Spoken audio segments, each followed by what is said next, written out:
Sir, Baramati पोटनिवडणुकीत काँग्रेसने माघार घेतली असली तरी पाठिंबा द्यायला नकार दिलाय आणि दुर्दैवानं ही निवडणूक बिनविरोध होऊ शकली आहे. सर, काही अपेक्षा आहे? बारामती पोटनिवडणुकीमध्ये काँग्रेस पक्षानं पाठिंबा दिलाय, मात्र सॉरी माघार घेतली, मात्र पाठिंबा द्यायला नकार दिलाय आणि दुर्दैवाने ही निवडणूक बिनविरोध होऊ शकली आहे. मी सर्वप्रथम जे आहे काँग्रेस पक्षानं जे आहे बारामतीच्या या निवडणुकीमध्ये माघार घेतली त्याबद्दल त्यांचे मी खूप खूप आभार मानतो. त्या संदर्भात प्रयत्न तर सुरू होते. स्वतः उपमुख्यमंत्री सुनेत्राताई त्या सुद्धा खरगे साहेबांशी बोलल्या.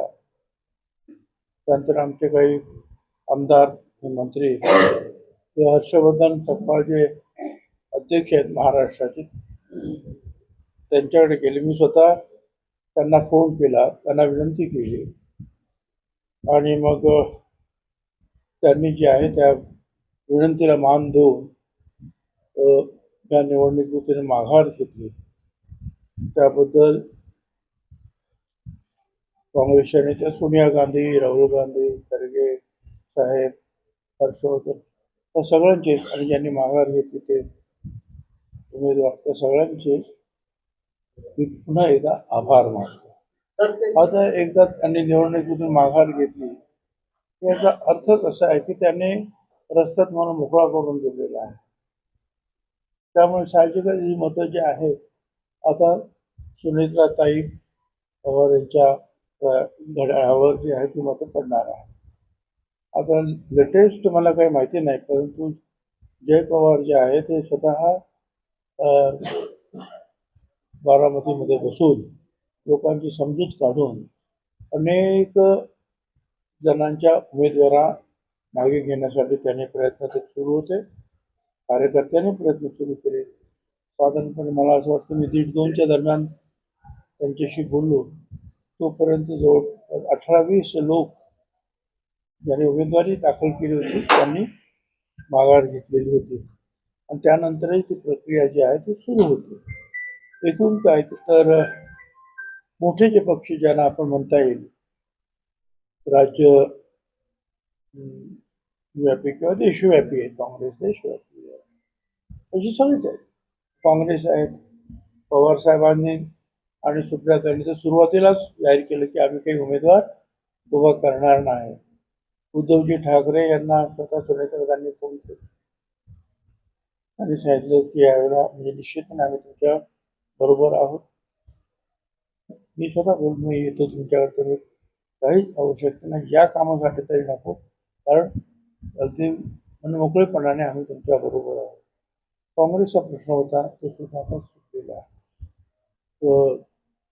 BJPचे जे आहेत नेत्यांनी सुद्धा पाठिंबा दिला. मुख्यमंत्री स्वतः पाठीशी उभे राहिले.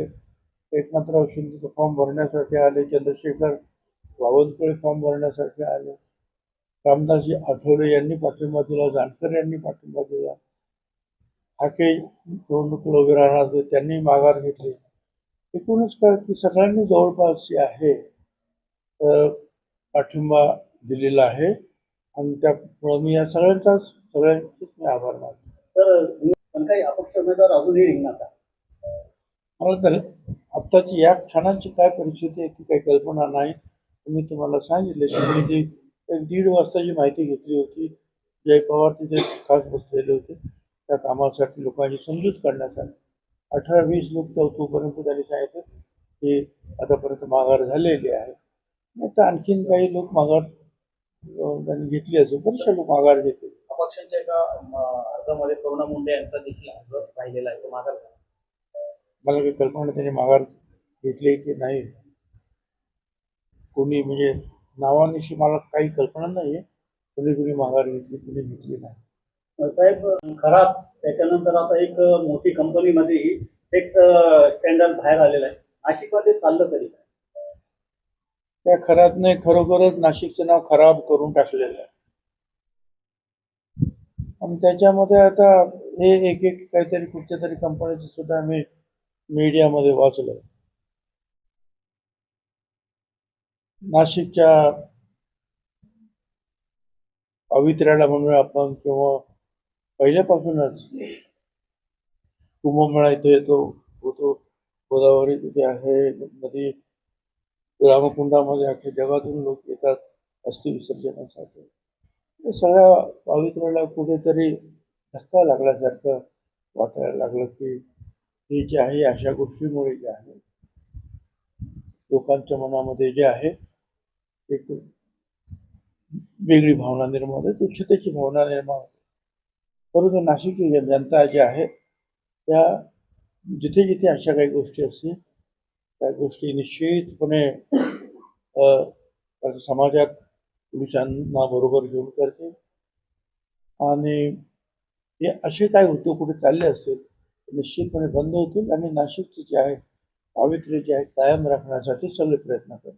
तर याच्यातली जी मागणी केली जाते आणि आता जी एक म्हणजे हायटेक कंपनी आहे, मोठी कंपनी आहे, त्याच्या धर्मांतरापासून तर मुलींचे वेगवेगळे दबाव आणून प्रयत्न करण्यात आलेला आहे.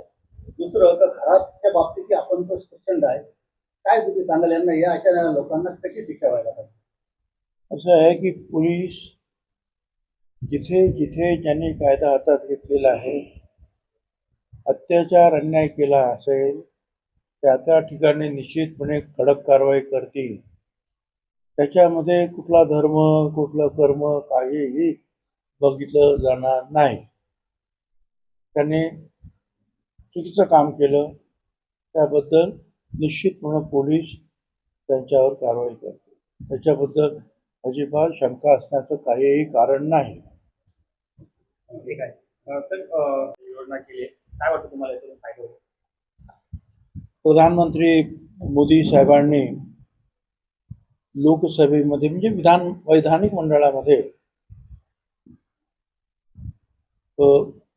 महिलांना, आमच्या भगिनींना आरक्षण देण्याचा मुद्दा काही वर्ष जे आहे त्यांनी चर्चेला आणला होता. आणि त्या संदर्भातला जो आहे फायनल निर्णय जो आहे आता येत्या 2-3 दिवसामध्ये लोकसभेमध्ये सर्व पक्षांच्या बैठकीमध्ये होणार आहे. या संबंधित मी एवढंच सांगेन की महात्मा ज्योतिराव फुले यांची 200वी जयंती देशभर साजरी करण्याचं मोदी साहेबांनी सुद्धा जाहीर केलं. राज्य सरकारमध्ये फडणवीस साहेब सुद्धा त्याबद्दल प्रयत्नशील आहेत. महात्मा ज्योतिराव फुले आणि सावित्रीबाई फुले यांनी महिला सक्षमीकरणासाठी शिक्षणाचं पहिलं पाऊल त्यांनी उचललं आणि समान दर्जा महिलांना दिला पाहिजे. त्यावेळेपासून त्यांनी जे आहे त्याच्यासाठी काम केलं. या 200व्या त्यांच्या जन्मतिथी निमित्तानं वर्ष साजरं करत असताना त्यांचे अख्खं वर्ष साजरं करणारा कार्यक्रम करणार राज्यभर देशभर बाहेर सुद्धा खऱ्या अर्थानं जे आहे ते महात्मा ज्योतिराव फुले सावित्रीबाई फुले यांच्या कार्याला आणि त्याचबरोबर बाबासाहेब आंबेडकर यांनी जे काय समानतेचं धोरण आपल्या संविधानामध्ये सुद्धा म्हटलेलं आहे त्यांना खऱ्या अर्थानं ही श्रद्धांजली ते अर्पण करता आहेत. याच्याबद्दल मला खूप आनंद आहे. तरी स्थानिक प्रश्न घेतो. मागच्या महिन्यात 24 तारखेला वाहतूक अवजड बंदीचा निर्णय लागू केला होता. आता त्याची अंमलबजावणी अजून झाली. काय झालं? शहरातली जी वाहतूक आहे ना सर, ती अद्याप अंमलबजावणी झाली नाही. कसं आहे, मी पण त्यांच्याशी बोललो, इथे पोलिसांशी बोललो, सगळ्यांशी बोललो. काय अडचण आहे मला काही कल्पना नाही, कारण त्यांनी ठरवलं होतं की बाहेरून कुठून न्या. काही 1-2 ठिकाणी काहीतरी काम चालू आहे म्हणून सगळ्या मोठे ट्रक्स आणि सगळीच वाहतूक इथून येते आहे. आणि 2-2 तास म्हणजे अपघात तर होतं पण 2-2 तास ती वाहतूक सुटत नाही. तर त्याबद्दल मागे पण मी चर्चा केली की आता मीटिंगमध्ये परत अधिकाऱ्यांना बोलवलं, काय अडचणी आहेत ते मी समजावून घेतो. शेतकऱ्यांच्या बाबतीत आता काही दिवसांपूर्वी आपल्या निफाड भागात काही द्राक्षांचं नुकसान झालं. आपण विधान परिषदेमध्ये आवाज प्रश्न देखील आदेश केले होते की नुकसानीचे आम्ही या संदर्भामध्ये मंत्रिमंडळामध्ये चर्चा केली. सगळ्यांनीच त्याबद्दल जे आहे महाराष्ट्रभर अनेक ठिकाणी हा अवकाळी पाऊस फार मोठ्या प्रमाणात होऊन वेगवेगळ्या ज्या आमच्या पिकांचं नुकसान झालेलं आहे आणि म्हणून मग मुख्यमंत्र्यांनी जे आहे तिथेच आदेश दिले आपण तर साहित्य सुरू करा काम पंचनाम्याचं निदान ते पंचनामे वगैरे जे आहे एकत्रित जे सगळे आल्यानंतर जे आहे एकूण किती मोठं नुकसान आहे त्याचा सगळा आढावा घेऊन निश्चितपणे याबद्दल काय आर्थिक सहकार्य करता येईल याबद्दल सरकार निर्णय घेणार. तर शेवटचा एक प्रश्न कधी लोकांना रॉकेल मिळू शकते कारण अजूनही गॅस टंचाई आहे. ते तुम्ही लक्षात घ्या की गेली 10-12 वर्ष जे आहे उज्ज्वला आल्यानंतर आपण रॉकेलचा उपयोग बंद केला होता त्याच्यामुळे रॉकेलचं वाटप होतच नव्हतं. त्यामुळे रॉकेल वाटप केंद्र जी होती काही मोठे डीलर्स होते काही रिटेलर्स होते त्यांची जी साखळी होती पोचवणारी ती पूर्णपणे जे आहे संपली.